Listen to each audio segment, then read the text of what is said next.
જે ઓનલાઈન આ કોઈ પ્રોપર્ટી કાર્ડ નીકળી શકે ખરા? અથવા ઓનલાઈન આનો કોઈ એટલીસ્ટ સ્ટેટસ કોઈ જાણી શકાય ખરા? એવી કોઈ અત્યારે સવલત સરકારે કરેલી છે?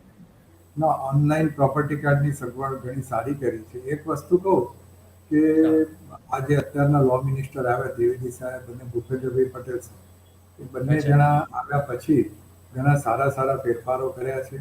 ઓકે. થોડી સ્પીડ પણ એ લોકો લાવ્યા છે અને એ રીતે જોવા જઈએ તો આજની તારીખની અંદર પ્રોપર્ટી કાર્ડ માટે એ લોકોએ વેબસાઇટ પણ ચાલુ કરી છે અને એ લોકોએ વેબસાઇટ છે એની ફોર એની ROR વેબસાઇટ એવું એનું નામ છે. NEROR. યા. ઓકે. ROR વેબસાઇટ એવું એનું નામ છે. અચ્છા. અને તમારે જો એનું કાર્ડ તમારે ઓનલાઈન કઢાવવું હોય તો view land record RECOR dash urban આ તમે એના ઉપર જાઓ તમે તો તમારું પ્રોપર્ટી અચ્છા. કાર્ડ નીકળી શકે છે એના ઉપર. ઓકે. એટલે એ ધક્કો તમારે કલેક્ટર ઓફિસનો માત્ર તમારે કાર્ડ કઢાવવું હોય તો હા. તમારે ખાવું પડતું નથી. અચ્છા, એટલે ખાલી માની લો કે જ્યારે જે પ્રોપર્ટી કાર્ડ છે, એ ઓનલાઈન જોઈ શકાય છે અથવા એની વિગતો પણ મેળવી શકાય છે?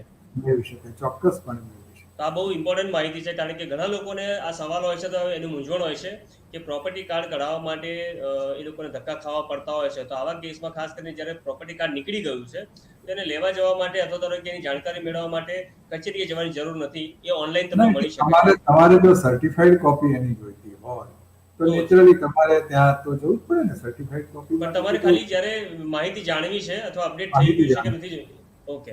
પણ ઇવન સર્ટિફાઈડ કોપી માટે તમારે કચેરી. કાચી કોપી કઢાવી હોય તોય નીકળી શકે. તમારામાં જો અચ્છા. સામેવાળાને વિશ્વાસ હશે, એના તમે સારા માણસ છો તો એને માન્ય રાખશે.